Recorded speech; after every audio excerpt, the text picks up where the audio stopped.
Have you ever wondered if you've gone too far for God to welcome you back? Maybe you've drifted away. Maybe you've made mistakes you never thought you'd make.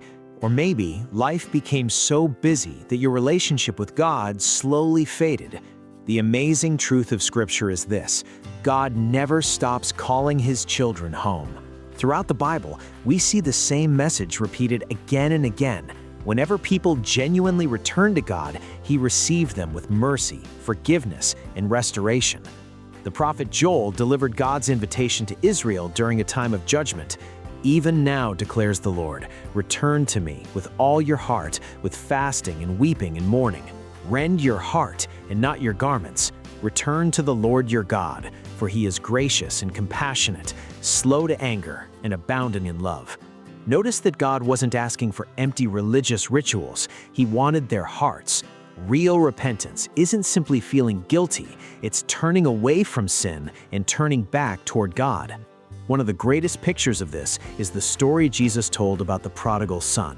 After wasting everything he had, the son finally came to his senses and decided to return home.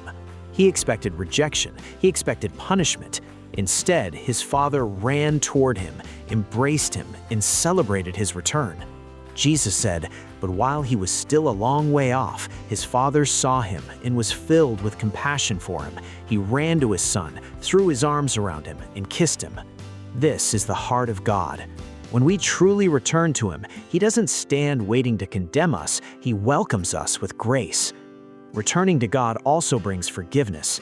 The Apostle John reminds believers, if we confess our sins, He is faithful and just and will forgive us our sins and purify us from all unrighteousness. Notice the certainty of that promise. God is faithful. His forgiveness is based on His character, not on our ability to earn it. Because of Jesus Christ, our sins can be completely forgiven. Returning to God also restores our relationship with Him. James writes, "Come near to God, and He will come near to you." God is never moved away. Often we are the ones who wander. When we take a step toward Him in humility, we discover He has been waiting for us all along. Returning to God also brings peace. Many people spend years carrying guilt, shame, anxiety, and regret. Jesus offers something different. He said, "Come to me, all you who are weary and burdened, and I will give you rest." The peace God gives is deeper than changing circumstances. It comes from knowing we are reconciled with Him. Returning to God also begins the process of restoration. The enemy wants you to believe your story is over. God says otherwise. Through the prophet Joel, after Israel repented, God declared, "I will restore to you the years that the locust has eaten." God doesn't always restore everything in the exact way we expect, but He is able to redeem broken seasons, heal wounded hearts, rebuild damaged lives, and give new purpose to those who trust Him. Most importantly, returning to God brings us back into His presence. King David understood this after his own failure. He prayed, "Create in me a clean heart, O God, and renew a right spirit within me. Do not cast me from your presence or take your Holy Spirit from me. Restore to me the joy of your salvation."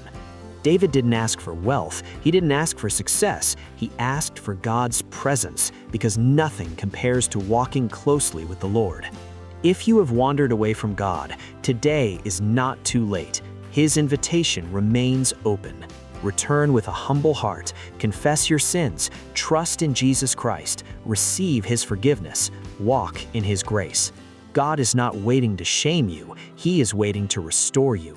As the Lord says in Jeremiah 24:7, "They will return to me with all their heart."